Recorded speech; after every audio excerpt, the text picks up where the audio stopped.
Okay, there we go. All right, it's good, yeah? I'm more plenty. You guys like it? Yeah. Good. So,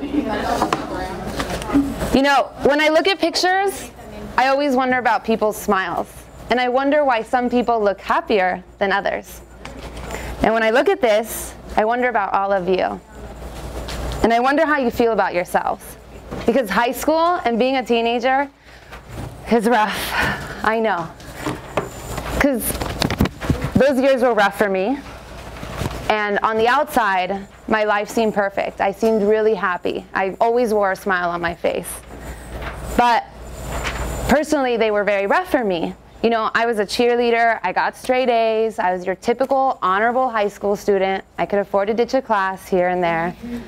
I went to all the dances, and I had everything that a teenage girl could ever want, supposedly. But I wasn't happy inside, and I really hated myself. And because I was depressed, I actually used an eating disorder and self-harm to carry my depression. And it led my life into total chaos. It was not the right way to go. But little did I know back then that my life was whispering to me, spreading signs for me to create my own path. And my parents, the ones who pressured me the most, were also the ones who gave me the most fundamental advice of my life so far. They told me, se hace camino al andar. The path is made by walking. And so I kept walking. And by the time I was 21, I had come out the other end. I found a way to get out. And I graduated magna cum laude with departmental honors from Chapman University. And then I took a year off to kind of experience life. All the while I bartended, I traveled the world, I volunteered as a Global Brigade, and I partied. I partied a lot.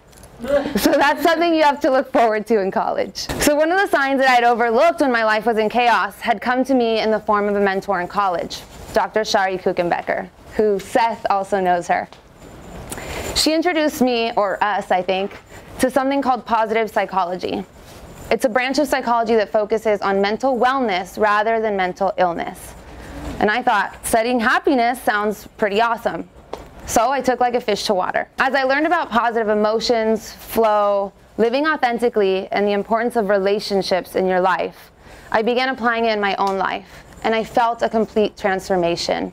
I was like my own little psych experiment, trying out all the things that I was learning. Throughout the process, I developed a system that worked for me and helped me see life through a more positive lens.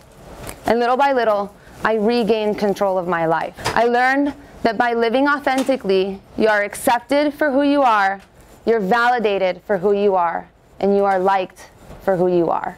So I'll leave you with this message from one of the people I interviewed, who also happens to love Disney. His name is Professor Jeffrey Barnes, and he wrote a book called The Wisdom of Walt. He said, "We can't sit around and wait for a lead character. We can't sit around and wait for a hero." And so whatever your story is, whatever your dream is, someone has to step up. And that person is you. That person is your champion.